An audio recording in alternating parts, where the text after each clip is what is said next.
Hello नमस्कार दोस्तों। Free digital study में आपका स्वागत है। आप पढ़ रहे हैं कक्षा 12वीं एनसीईआरटी गणित, जिसमें आप अध्याय 1 संबंध एवं फलन के अंतर्गत जो विविध प्रश्नावली के विविध उदाहरण दिए गए हैं, इनमें हम 41वां उदाहरण करेंगे। तो देखिए, कहा गया है यदि R1 और R2 समुच्चय A में तुल्यता संबंध है, मतलब जो R1 एक संबंध हो गया, R2 दूसरा संबंध हो गया, तो R1 और R2 क्या है? तुल्यता संबंध है। मतलब R1 समतुल्य होगा, सममित होगा, संक्रामक होगा। उसी प्रकार से R2 भी समतुल्य, सममित, संक्रामक तीनों होगा। अब हमें सिद्ध करना है R1 सर्वनिष्ठ या इंटरसेक्शन R2 जो है यह भी एक तुल्यता संबंध होगा। मतलब R1 जो इंटरसेक्शन R2 है समतुल्य, सममित, संक्रामक तीनों होगा, तभी आप कह पाएंगे कि यह भी एक तुल्यता संबंध है। तो सबसे पहले आप एक बेसिक सी चीज समझ लें। यदि मान के चलें, ध्यान देना, यदि R1 कोई समुच्चय रहे आपके पास, जिसमें मान के चलिए 1, 2, 3 अवयव हैं, और R2 एक दूसरा समुच्चय रहे जिसमें समझ लीजिए यहाँ पे के 2, 4, 5 इस प्रकार से अवयव हैं। यदि आप R1 इंटरसेक्शन R2 ज्ञात करते हैं, तो R1 इंटरसेक्शन R2 का मतलब होगा जो दोनों में हो।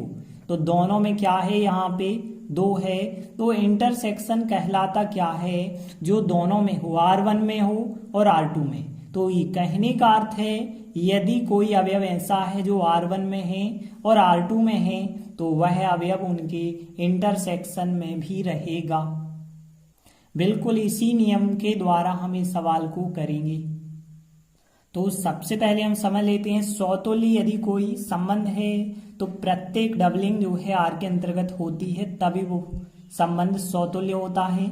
सममित है यदि संबंध, तो इसका अर्थ क्या है कि यदि आप कोई अवयव ए बी R के अंतर्गत लेते हैं तो उसका अपोजिट भी R के अंतर्गत होगा, तभी आप कह सकते हैं कि जो संबंध है वो सममित है। संक्रामक के लिए शर्त क्या है? यदि दो अवयव ए बी और बी सी R के अंतर्गत हैं तो उनका रिजल्ट ए सी भी R के अंतर्गत आना चाहिए, तभी आप कह सकते हैं कि जो संबंध है वो संक्रामक है।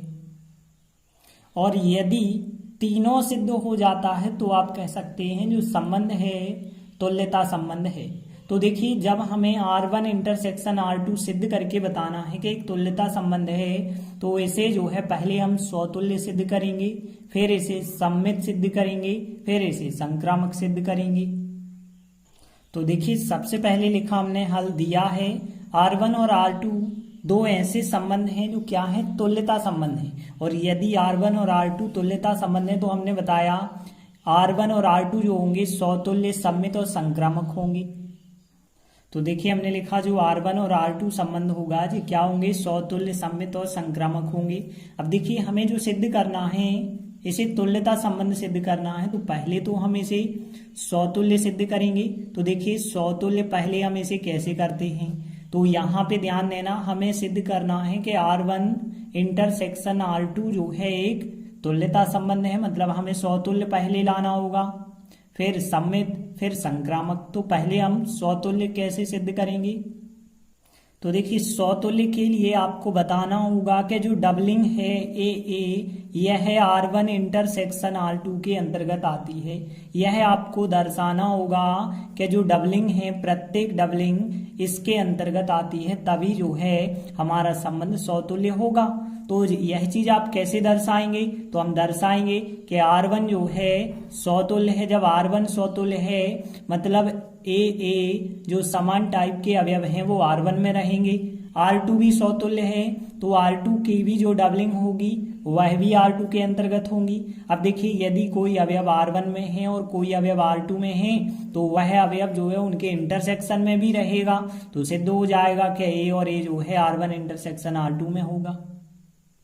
तो देखिए, आप क्या लिखेंगे? चूंकि R1 R2 समतुल्य हैं, इसका मतलब है अर्थात हम कहेंगे कि जो डबलिंग है R1 के अंतर्गत आती है, तथा जो डबलिंग है मतलब ए और ए जो है वह R2 के अंतर्गत भी आती है। जहां पे हम कह सकते हैं कि जो ए अवयव है यह जो समुच्चय ए के अंतर्गत लिया गया है। तो देखिए यहाँ पे जो प्रत्येक डबलिंग है वो R1 के अंतर्गत है और प्रत्येक डबलिंग R2 के अंतर्गत है। तो इस वजह से हम कह सकते हैं जब कोई अवयव R1 में भी है और R2 में भी है तो यह अवयव जो होगा उनके इंटरसेक्शन में भी रहेगा। तो हम कह सकते हैं अतः ए और ए जो अवयव होगा उनके इंटरसेक्शन में भी रहेगा, और जब इंटरसेक्शन में रहेगा तो हम कह सकते हैं यह एक समतुल्य संबंध है। तो देखिए हमने लिखा है अतः R1 इंटरसेक्शन R2 क्या है, समतुल्य है। अब देखिए सममित की हमें बात करनी होगी, तो सममित भी हमें R1 इंटरसेक्शन R2 को सममित सिद्ध करना होगा। तो सममित कैसे सिद्ध करेंगे, यदि कोई अवयव ए बी इसके अंतर्गत लिया जाता है तो बी ए बी सी के अंतर्गत होगा, ऐसा हमें दर्शाना होता है। यहाँ पे भी बिल्कुल जैसा हमने अभी समतुल्य किया है वैसा ही करेंगे। हम लिखेंगे चूंकि R1 तथा R2 क्या हैं, सममित हैं, क्योंकि जब यहाँ पे तुल्यता संबंध थे R1 R2 तो समतुल्य भी होंगे सममित भी होंगे। तो यहाँ पे हम कह सकते हैं इसीलिए यदि कोई अवयव ए बी जो है हम R1 के अंतर्गत लेते हैं तो फिर उसका अपोजिट बी ए भी तो R के अंतर्गत होगा कि नहीं होगा। यदि कोई अवयव ए बी हमने R के अंतर्गत लिया है तो उसका अपोजिट भी R1 के अंतर्गत होगा, क्योंकि R1 क्या है, सममित है। तथा इसी प्रकार से यदि हम कोई अवयव ए बी R2 के अंतर्गत लेते हैं तो उसका अपोजिट बी ए होगा, यह भी R2 के अंतर्गत होगा। इसलिए हम कह सकते हैं कि यदि कोई अवयव हमने ए बी लिया है जो इनके इंटरसेक्शन से लिया है, ध्यान देना इंटरसेक्शन से लिया है, तो बी ए भी जो है इंटरसेक्शन में ही आएगा। क्यों आएगा, क्योंकि बी ए R1 में भी है, बी ए R2 में भी है, और यदि कोई अवयव R1 में है R2 में है तो वह उनके इंटरसेक्शन में भी रहेगा। तो यही बात हमने लिखी है कि यदि कोई अवयव ए बी R1 में है तो उसका अपोजिट भी R1 में, यदि कोई अवयव R2 में है तो उसका अपोजिट भी R2 में। तो इसी प्रकार से यदि कोई अवयव उनके इंटरसेक्शन में है तो उसका अपोजिट भी उनके इंटरसेक्शन में होगा, क्योंकि बी ए जो है R1 में भी है और R2 में है तो दोनों के इंटरसेक्शन में हो जाएगा। अतः हम कह सकते हैं यह जो संबंध होगा सममित होगा। अब हम आगे संक्रामक सिद्ध करेंगे। तो देखिए संक्रामक कैसे करेंगे, वैसे ही जैसे हमने समतुल्य और सममित किया है। हम लिखेंगे चूंकि R1 तथा R2, अब देखिए R1 R2 संक्रामक भी हैं, क्योंकि R1 जो R2 थे तुल्यता संबंध थे, सो समतुल्य सममित संक्रामक तीनों होंगे। अब देखिए इसीलिए हम कह सकते हैं कि यदि हम दो अवयव ए बी और बी सी, ध्यान देना ए बी और बी सी यदि हम R1 के अंतर्गत लेते हैं तो उनका रिजल्ट जो ए सी निकल के आता है यह भी तो R1 के अंतर्गत आएगा। तथा यदि हम अब R2 की भी बात कर लेते हैं, यदि कोई अवयव ए बी और बी सी हम R2 के अंतर्गत लेते हैं तो उनका रिजल्ट क्या बनता है, ए सी, और ए सी जो रिजल्ट बना है यह R2 के अंतर्गत होगा। तो हम कह सकते हैं इसीलिए यदि कोई अवयव हम ए बी और बी सी, यदि हम ए बी और बी सी इनके इंटरसेक्शन के दो अवयव लेते हैं, R1 इंटरसेक्शन R2 से लेते हैं, तो निश्चित ही इनका रिजल्ट जो होगा ए सी यह इनके इंटरसेक्शन के अंतर्गत होगा। क्यों होगा, ए सी जो अवयव है R1 में भी है R2 में भी है, तो ए सी अवयव जो हो जाएगा इन दोनों के इंटरसेक्शन में हो जाएगा। अतः हम कह सकते हैं जो इंटरसेक्शन वाला संबंध है संक्रामक है। तो यहाँ पे हमने लिखा था R1 इंटरसेक्शन R2 संक्रामक है। तो देखिए R1 इंटरसेक्शन R2 समतुल्य सममित संक्रामक तीनों हो गया है। तो आप कह सकते हैं कि R1 इंटरसेक्शन R2 एक तुल्यता संबंध है। तो हमने लिखा आता है R1 इंटरसेक्शन R2 एक तुल्यता संबंध है। देखिए अगला 42वां उदाहरण देखें। कहा गया है मान लीजिए यदि कोई समुच्चय ए हो जिसमें धन पूर्णांकों के क्रमित युग्म दिए गए हैं और एक संबंध R इस प्रकार से हो कि क्रमित युग्म में XY लिया जाए और U भी लिया जाए, तो उनका आंसर क्या आता है, यदि और केवल यदि X भी बराबर YU होता है तो उसके द्वारा परिभाषित संबंध किया गया है। अब हमें दर्शाना है कि जो संबंध आर है एक तुल्यता संबंध है। तो ध्यान देना, तुल्यता संबंध में हमने आपको बताया स्वतुल्य, सममित और संक्रामक आपको दर्शाना होता है। यहाँ पे ध्यान दें कि जो हमें संबंध दिया गया है किस प्रकार से दिया गया है। कोई एक समुच्चय है, जो समुच्चय है इसमें जितने भी अवयव हैं, ध्यान देना, क्रमित युग्म के रूप में है। मतलब यहाँ पे दो दो अंक एक साथ चल रहे हैं, जैसे यहाँ 1 2 हो सकता है, यहाँ 2 3 हो सकता है। तो जो ये समुच्चय है क्रमित युग्म के रूप में है, ठीक है ना, और धन पूर्णांक है केवल। यदि आप पहला क्रमित युग्म लेते हैं और फिर दूसरा क्रमित युग्म, यदि आप 2 क्रमित युग्म लेते हैं और उनके बीच संबंध लगाते हैं तो आंसर क्या आता है, एक्स भी बराबर वाई यू आता है। मतलब यदि आपने एक अवयव एक्स वाई चुना है, ये समझ लीजिए एक्स वाई है, और एक अवयव आपने यू भी चुना है, तो यहाँ पे एक्स इंटू भी आता है और बराबर में वाई इंटू यू आता है। इस प्रकार से आपको संबंध दिया गया है। तो देखिए सबसे पहले जो दिया गया है वो लिखा हमने कि एक समुच्चय ये दिया गया है जो धन पूर्णांकों के क्रमित युग्म का समुच्चय है। इसमें एक संबंध आर इस प्रकार से दिया गया है कि यदि आप एक्स वाई और यू भी 2 क्रमित युग्म लेते हैं और उनके बीच संबंध लगाते हैं तो आंसर आता है एक्स भी बराबर वाई यू। अब हमें सिद्ध करना है कि यह जो संबंध है स्वतुल्य है, सममित है, संक्रामक है, तभी आप कह पाएंगे कि यह एक तुल्यता संबंध है। तो सबसे पहले हम यहाँ पे स्वतुल्य दर्शाएंगे और हमें पता है स्वतुल्य दर्शाने के लिए डबलिंग्स जो है आर के अंतर्गत होनी चाहिए। तो यहाँ पे यदि आप देखें तो देखिए यहाँ पे क्रमित युग्म के रूप में चल रहा, तो आप ऐसा तो कह नहीं सकते कि ए और ए आर के अंतर्गत होगा, बिल्कुल नहीं कह सकते, क्योंकि पहला अवयव भी क्रमित युग्म, दूसरा अवयव भी क्रमित युग्म होगा। तो यहाँ पे दोनों अवयव आपको समान लेने होंगे। मतलब आप ऐसा कर सकते हो, एक्स वाई और एक्स वाई के बीच में संबंध निकालोगे और देखोगे कि यह अवयव आर के अंतर्गत होता है या नहीं होता है। तो हम यहाँ स्वतुल्य में क्या दर्शाएंगे, यहाँ हम देखेंगे कि एक्स वाई और एक्स वाई के बीच यदि संबंध लगाया जाता है तो क्या आता है। देखिए एक्स वाई और एक्स वाई के बीच संबंध यदि आप लगाते हैं तो देखिए आपको पता है एक्स वाई और यू भी के बीच लगाया जाए तो एक्स भी आता है, मतलब पहला और लास्ट अवयव आता है, और दूसरा और पहला अवयव आता है। तो यहाँ पे एक्स वाई और एक्स वाई के बीच लगाएंगे तो यहाँ पहला और लास्ट वाला अवयव आएगा, मतलब एक्स वाई आएगा, और फिर बराबर, और यहाँ पे वाई और एक्स आएगा तो यहाँ पे एक्स वाई बराबर वाई एक्स आएगा। और आपको पता है एक्स वाई बराबर वाई एक्स होता है, जो कि यह आपका सत्य हो गया है। जब सत्य हो गया है तो आप कह सकते हैं अतः जो संबंध आर होगा स्वतुल्य हो जाएगा। क्यों हो जाएगा, क्योंकि डबलिंग मतलब एक से अवयव के लिए जो क्रमित युग्म का आंसर आया है एक्स वाई बराबर वाई एक्स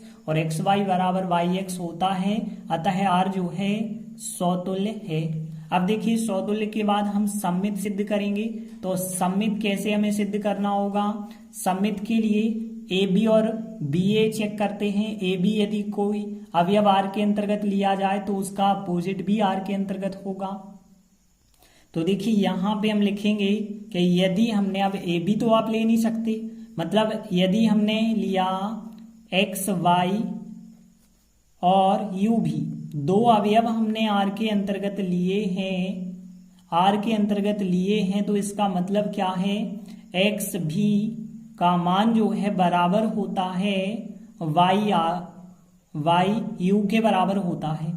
अब देखिए इसे पलट के चेक करेंगे कि पलट के भी क्या आंसर बिल्कुल यही होता है।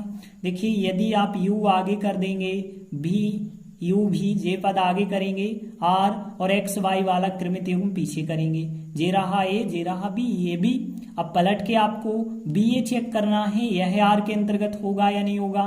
तो देखिए यदि यह अवयव आर के अंतर्गत है तो इसका मतलब क्या आएगा, तो यहाँ पे u जो है y के साथ होगा, तो u y बराबर भी x के साथ होगा तो भी x। तो देखिए यहाँ पे था x भी बराबर y u था, अब देखिए वाई यू पलट के यू वाई बन गया, आखिर बात तो वही है। एक्स बी को वी एक्स कहें तो देखिए यहाँ पे यह और यह एक सा ही है, चाहे हम यहाँ पे वाई यू कह दें या यू वाई कहें एक ही बात है, एक्स बी कहें या वी एक्स कहें, यह तो आपस में बराबर आ रहे हैं, तो हम कह सकते हैं अतः जो संबंध आर है सममित भी है। तो यहाँ पे सममित सिद्ध हो गया। सममित क्यों हो गया? क्योंकि ए बी अवयव आर के अंतर्गत लिया है, मतलब इसके बराबर यह है, तो बी ए भी आर के अंतर्गत हो गया, क्योंकि आखिर आई तो वही चीज। अब जो है हम सिद्ध करेंगे संक्रामक। तो संक्रामक में हमें क्या सिद्ध करना होता है? यदि कोई अवयव ए बी और बी सी आर के अंतर्गत लिया जाए तो उनका रिजल्ट चेक करना होता है, ए सी आर के अंतर्गत आएगा या नहीं। तो संक्रामक में हम लिखेंगे, तो देखिए सबसे पहले हमने लिखा एक्स वाई और यू भी, मतलब यह हो गया, समझ लीजिए ए हो गया, जे हो गया बी। अब देखिए ए बी और बी सी लेना होता है, बी सी हम किसे कहेंगे? यू भी, और एक कोई अवयव जैसे मान के चलिए ए बी ले लिया हमने, जे हो गया ए बी, जे हो गया बी सी, तो उनका हमें रिजल्ट चेक करना होगा। जे रहा ए बी, जे रहा बी सी, तो उनका रिजल्ट हमें चेक करना होगा। क्या एक्स वाई और ए बी, एक्स वाई और ए बी जो है आर के अंतर्गत आएगा या नहीं आएगा, यह चीज हमें चेक करनी है। यह अवयव आर के अंतर्गत आता है ऐसा मान के चलना है, यह भी अवयव आर के अंतर्गत आता है ऐसा मान के चलना है। तो चेक करना है क्या यह अवयव भी आर के अंतर्गत आएगा। तो ध्यान देना, यदि यह अवयव आर के अंतर्गत आता है तो इसका मतलब क्या था? एक्स भी, इसका मतलब था एक्स भी, क्योंकि पहला और लास्ट लेना है और बीच के अवयव लेने हैं आपको। वाई यू कैसे हैं? आपस में बराबर हैं। अब ध्यान देना, यहाँ पे यह अवयव यदि आर के अंतर्गत आपने लिया है तो यहाँ पे आप ध्यान देना, यह अवयव यदि आर के अंतर्गत लिया है तो यू का बी से आप करेंगे तो यू बी आएगा, और भी का ए से करेंगे तो क्या आएगा? यहाँ पे भी ए आएगा। तो देखिए यहाँ पे हम कह रहे हैं कि यह अवयव भी आर के अंतर्गत होगा, तो इसके लिए हमें दर्शाना होगा कि एक्स बी का मान जो है बराबर हो जाएगा वाई ए के, ऐसा करके आपको दर्शाना होगा। यदि ऐसा होगा तभी हम कह पाएंगे कि यह अवयव आर के अंतर्गत होगा। तो देखिए यहाँ पे इसे समीकरण 1 मान लें, इसे समीकरण 2 मान लेते हैं और इनकी सहायता से हम सॉल्व करते हैं। तो देखिए हमने समीकरण 1 लिया, समीकरण 1 आपके पास क्या है? एक्स भी बराबर है यहाँ पे वाई यू के बराबर है। अब आप ध्यान देना कि यहाँ पे वाई यू चल रहा है जबकि आपको चाहिए वाई ए। ये दोनों आपको दिए गए हैं, आप इतना लाना चाहते हैं कि इतना भी बराबर रहेगा। तो देखिए यहाँ पे पहली चीज तो यहाँ चाहिए आपको u के स्थान पे a चाहिए, तो यहाँ a चाहिए लेकिन u आपको हटाना है, तो यहाँ पे हमें u हटाना है और a लाना है। तो इस वजह से हम a बटे u से गुणा कर देते हैं यदि। तो ध्यान देना, यदि आप a बटे यू से गुणा करते हैं तो क्या मिलता है? देखिए x भी लिखा, a बटे यू से यहाँ पे हमने गुणा किया है, y u लिखा, a बटे यू से हमने यहाँ पे गुणा किया है। तो देखिए ऐसा करने से होगा क्या आखिर?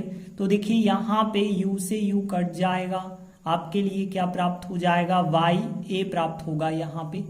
और यहाँ पे देखिए यहाँ तो कुछ भी नहीं कटा, लेकिन एक चीज यदि आप देखें यहाँ पे यदि आप देखते हैं तो देखिए यहाँ पे यदि हम देख पा रहे होंगे तो यहाँ भी ए यू यदि बटे में चला जाए तो भी ए बटे यू जो है वो बी का मान होगा। तो यहाँ पे देखिए ध्यान देना, भी ए बटे यू, देखिए भी ए बटे यू किसका मान है? बी का मान है। तो एक्स बी का मान वाई ए के बराबर आ जाता है, एक्स बी का मान वाई ए के बराबर आ जाता है, तो इसके बराबर इतना होगा। तो इस वजह से हमने कहा है कि इसके बराबर इतना होगा। क्यों होगा? क्योंकि आप यहाँ पे कारण दर्शा चुके हैं। जब ऐसा हो गया है कि ए बी हमने आर के अंतर्गत लिया, बी सी आर के अंतर्गत लिया, तो उनका रिजल्ट ए सी भी आर के अंतर्गत मिला है। अतः हम कह सकते हैं कि जो संबंध आर है, अतः संबंध आर जो है संक्रामक है। तो देखिए संक्रामक आपका सिद्ध हो चुका है। तो अब देखिए हमने सौतुल्य भी सिद्ध किया। सम्मित भी सिद्ध किया है, संक्रामक भी सिद्ध किया है। तो इस प्रकार हम कह सकते हैं कि इस प्रकार से दिया गया संबंध, इस प्रकार दिया गया संबंध जो आर है वो क्या है, एक तुल्यता संबंध है। संबंध आर एक तुल्यता संबंध है। तुल्यता संबंध इसलिए है क्योंकि स्वतुल्य, सम्मित और संक्रामक सिद्ध हो चुका है, तो इस वजह से हम कह रहे हैं कि यह एक तुल्यता संबंध है। तो इस प्रकार से हमने 2 महत्वपूर्ण उदाहरण कंप्लीट किए। आगे के वीडियो में आगे के उदाहरण करेंगे। तब तक के लिए धन्यवाद।